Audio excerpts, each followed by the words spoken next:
بسم الله الرحمن الرحيم إن الحمد لله نحمده ونستعينه ونستغفره ونعوذ بالله من شرور أنفسنا ومن سيئات أعمالنا من يهده الله فلا مضل له ومن يضلل فلا هادي له وأشهد أن لا إله إلا الله لا شريك له وأشهد أن محمدا عبده ورسوله أما بعد. Nous allons aujourd'hui expliquer le 23e hadith parmi les 42 hadiths de l'imam al-Nawawi.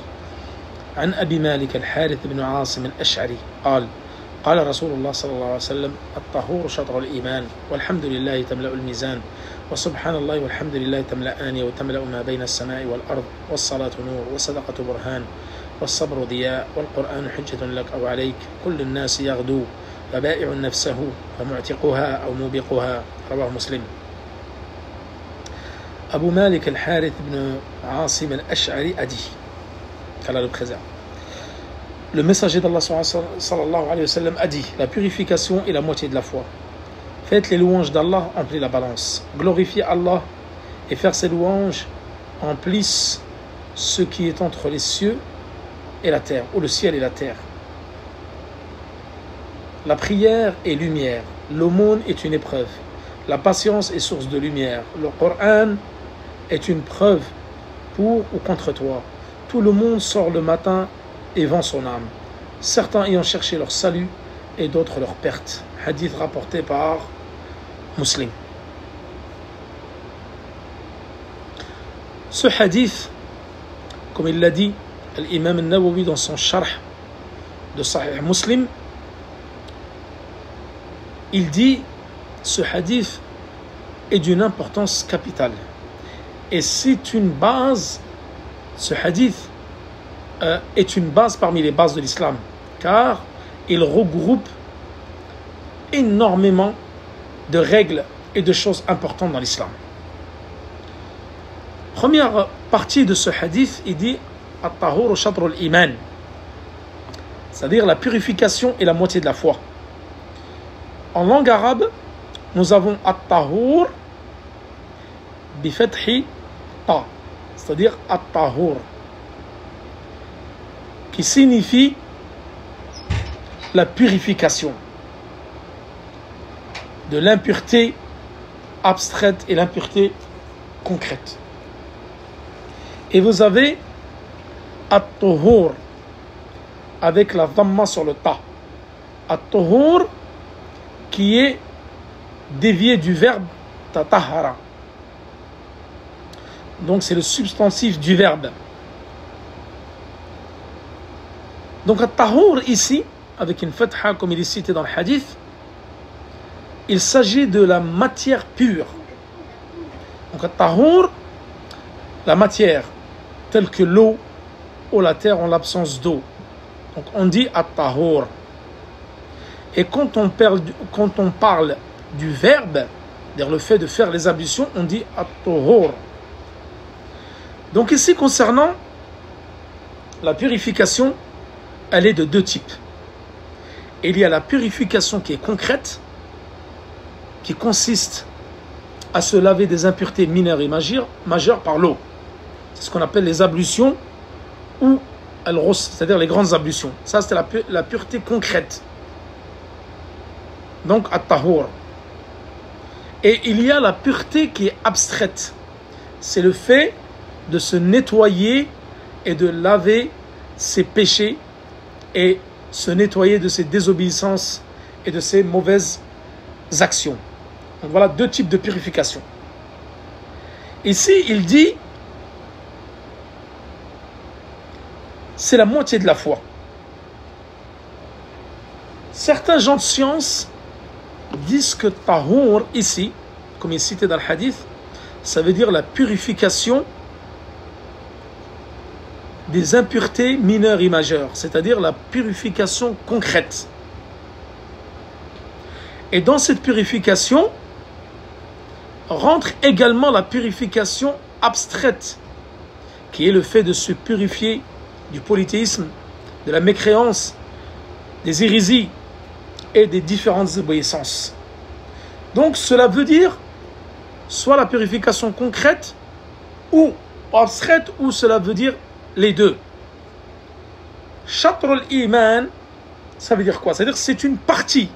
Il y en a qui disent que Shatr c'est la moitié, D'autres disent que c'est une partie, c'est-à-dire que les ablutions sont une partie de la foi. Ou sont la moitié de la foi. Donc soit ça veut dire c'est une partie, soit ça veut dire c'est la moitié.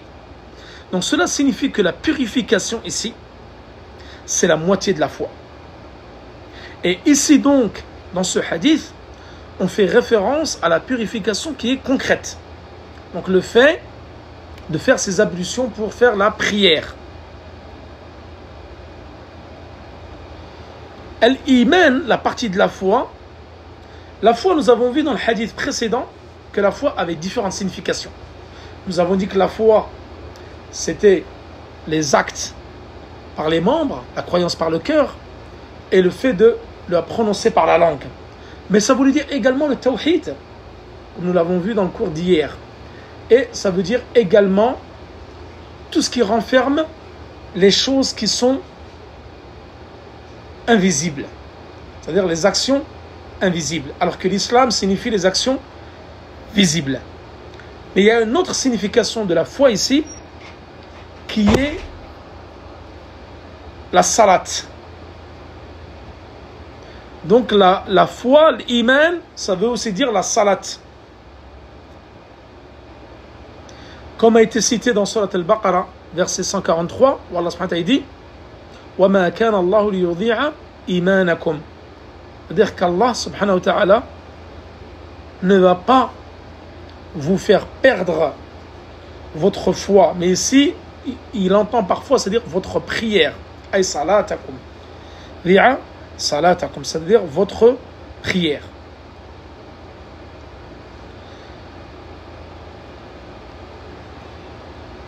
Certains gens de science disent que la récompense des ablutions, c'est la moitié de la récompense par rapport à la prière. Parce que la prière est conditionnée par les ablutions.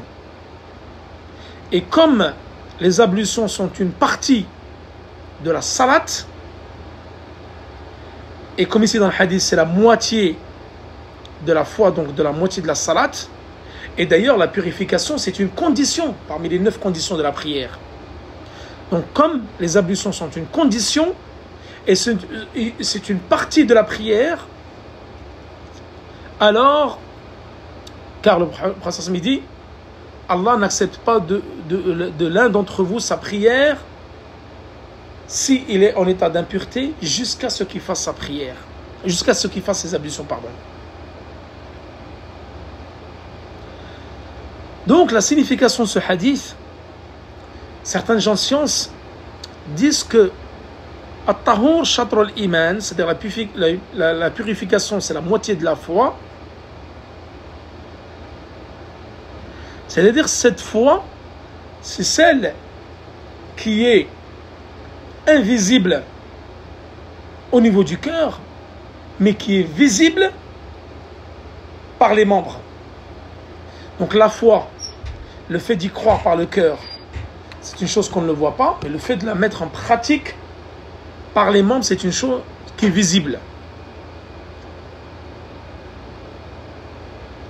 Et la foi, et ici les ablutions, sont un exemple pour la foi apparente. Et d'ailleurs ne préserve les ablutions qu'un croyant. Donc la foi est divisée en 2 parties. Partie visible et partie invisible. Celle qui est invisible, c'est la partie qui concerne le cœur. Et celle qui est visible, c'est la partie qui concerne les membres du corps.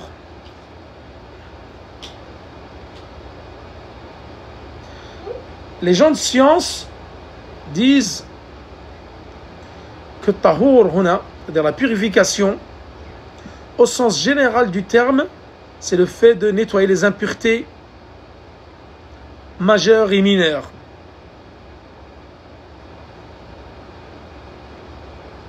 Et également la partie abstraite. Car la religion est divisée en 2. La religion, ce sont des actes d'obéissance et des actes de désobéissance. Ce sont des actes concrets et ce sont des actes de délaissement.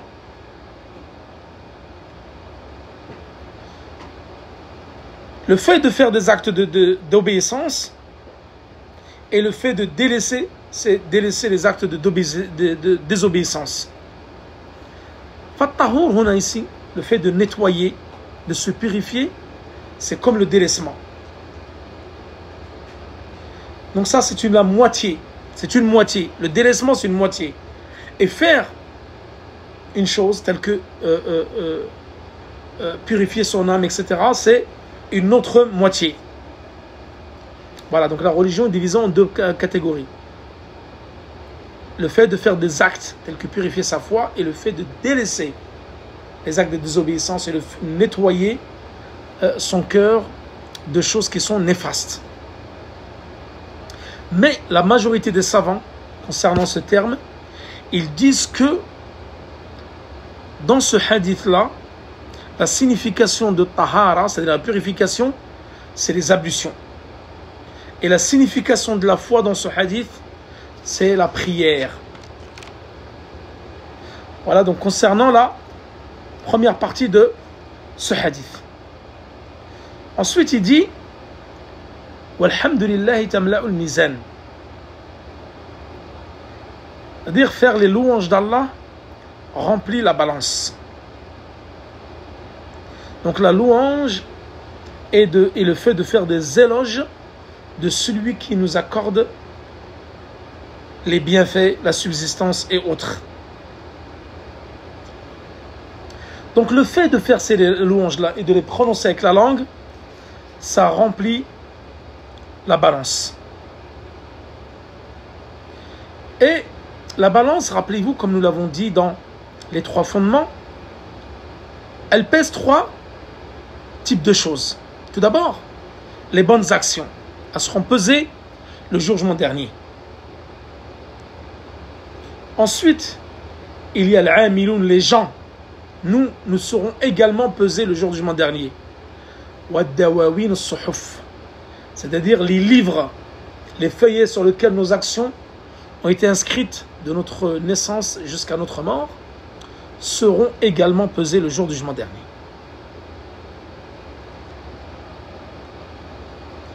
Wa subhanallah, dans le hadith, walhamdulillah tamla'ani ou tamla'u ma bayna as-sama'i wal ard. Le fait de dire glorifier Allah et faire les louanges, ces louanges emplissent ce qui est entre les cieux ou le ciel et la terre. Donc glorifier Allah, l'exempter de défauts, de manquements, de partenaires, etc. Donc faire ces louanges signifie faire les louanges d'Allah subhanahu wa ta'ala. Le fait de faire cela, ça emplit entre tout ce que contient le ciel et la terre. Il a été rapporté dans un hadith du prophète sallam, d'après Ibn Abbas, en demandant au prophète sallam, ou le prophète sallam, pardon, demandait à ses compagnons, savez-vous quelle est la distance séparant le ciel et la terre? Il dit, nous dîmes, Allah et son messager en sont plus savants. C'est-à-dire les compagnons, lorsqu'ils ont été questionnés, ils ont dit, Allah et son messager sont plus savants. Alors le prophète sallam dit, entre le ciel et la terre est la distance d'un voyage de 500 années de marche. Et chaque ciel au suivant est la distance d'un voyage de 500 années de marche. Et l'épaisseur de chaque ciel est la distance d'un voyage de 500 années de marche. C'est-à-dire qu'il y a 7 cieux, entre chaque ciel, il y a une distance de 500 années. Entre le ciel, le premier ciel et la terre, 500 années. C'est un hadith qui a été rapporté par l'imam Ahmed dans son Musnad, ou Al-Hakim dans son Mustadrak, avec une chaîne de transmission qui est authentique. Donc d'où l'importance de la prononciation de ces paroles-là, de les mettre en pratique, d'en connaître la signification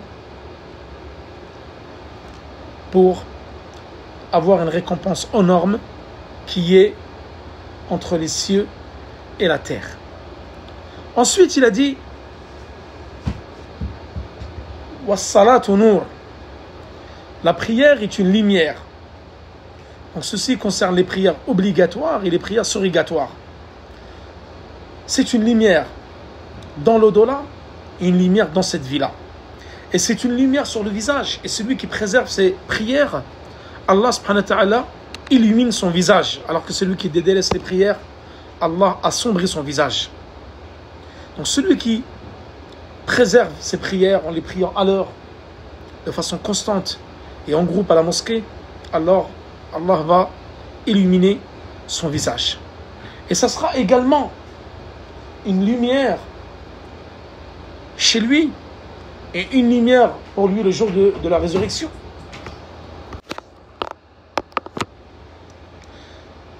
Donc cette lumière qui provient du fait que cette personne-là préserve ses prières, également sera une lumière pour toi dans ton tombeau, dans ta tombe. Et une lumière le jour du rassemblement, c'est-à-dire le jour du jugement dernier.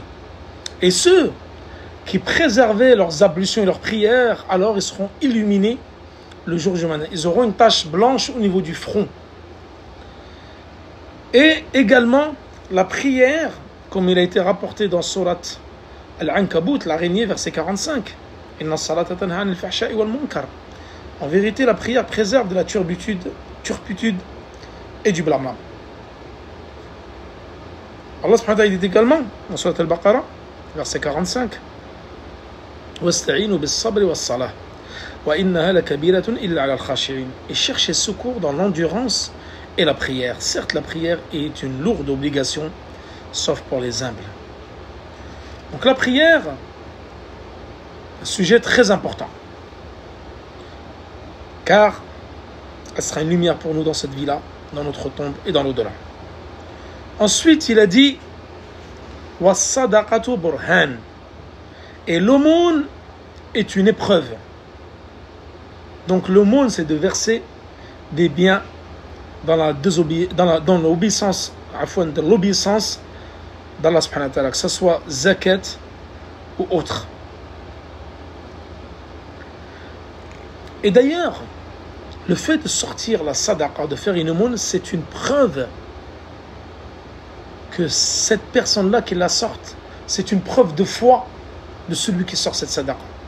Parce que la chose la plus lourde pour les hypocrites, c'est la sadaqa. C'est de sortir son argent pour le visage d'Allah. C'est une chose qui est très lourde pour l'hypocrite.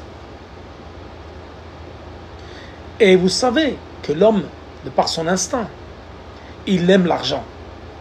Et il a beaucoup de mal à sortir cet argent dans le sentier d'Allah. Et Allah subhanahu wa ta'ala dit, et vous aimez l'argent d'un amour très fort. Donc celui qui sort l'argent pour aider les pauvres dans le sentier d'Allah, ça c'est une preuve de sa foi en Allah. Et c'est une preuve de son amour pour Allah. وَالصَّبْرُ ضِيَاء. Il a dit وَالصَّبْرُ ضِيَاء. C'est-à-dire que la patience est une source de lumière. Et rappelez-vous, lorsque nous avons parlé de la patience, nous avons des qualités de 3 types. C'est le fait de retenir son âme dans l'obéissance d'Allah subhanahu wa ta'ala. Elle est de 3 types. Vous avez la patience dans l'obéissance d'Allah, dans les adorations. Et celle-là, il est obligatoire au serviteur de s'attacher et commettre les actes d'adoration et de patienter sur cela. Comme le fait de prier 5 fois par jour, comme le fait de jeûner, patienter dans les jeûnes, surtout en été, patienter pendant le pèlerinage, se lever pour la prière du matin, etc. Ensuite, il y a la patience qui est face aux interdits d'Allah. Et vous savez que l'âme, elle est instigatrice du mal. Sauf, bien sûr, pour celui qu'Allah a fait miséricorde. Et l'âme, elle désire les passions, elle désire les choses interdites, les choses illicites. Et donc le croyant doit retenir son âme et faire preuve de patience pour ne pas commettre les choses interdites et l'illicite.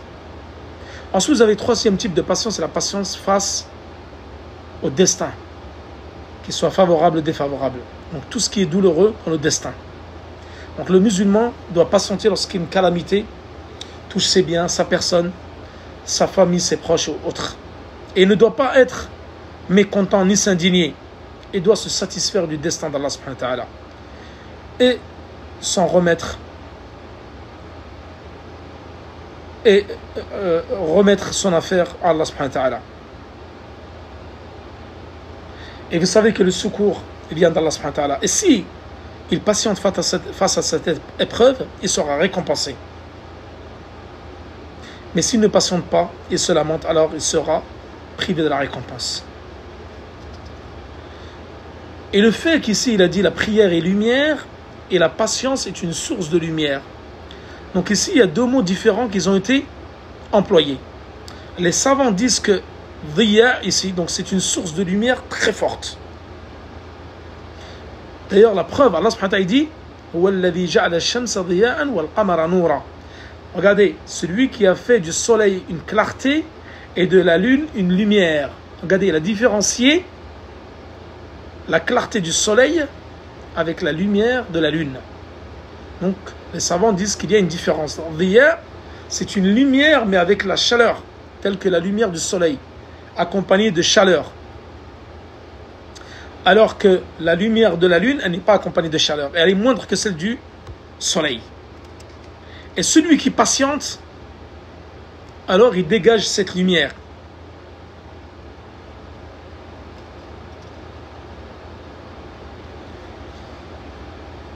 Donc la patience va permettre à la personne de persister dans l'obéissance, dans le sens qu'elle illumine le chemin pour elle. Donc pour cette patience-là, cette patience va lui illuminer son chemin face aux difficultés.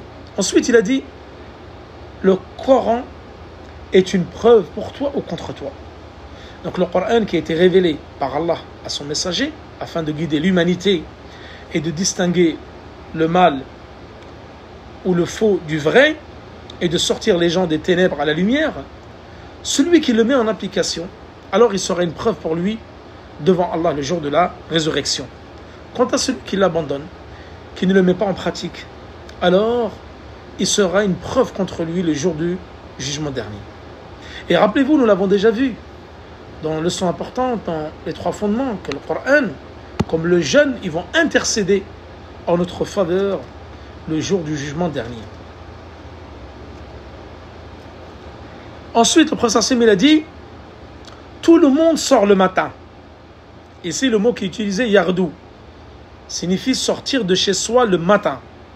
Donc en général, les gens sortent de chez eux en début de matinée, en début de journée, soit pour aller à leur travail, soit pour commercer, pour vendre, pour acheter, soit pour aller étudier et autres, pour les besoins de la vie mondaine.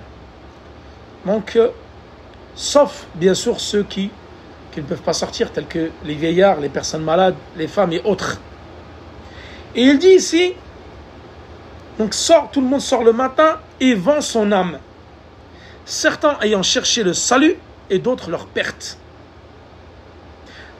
Donc ceux qui sortent dans l'obéissance d'Allah subhanahu wa ta'ala afin d'avoir un travail licite qui permet d'avoir une subsistance licite, celui qui sort dans le sentier d'Allah, celui qui sort pour acquérir une science utile, alors celui-là certes trouvera le salut de son âme en demandant pardon, en se repentant, en revenant à Allah.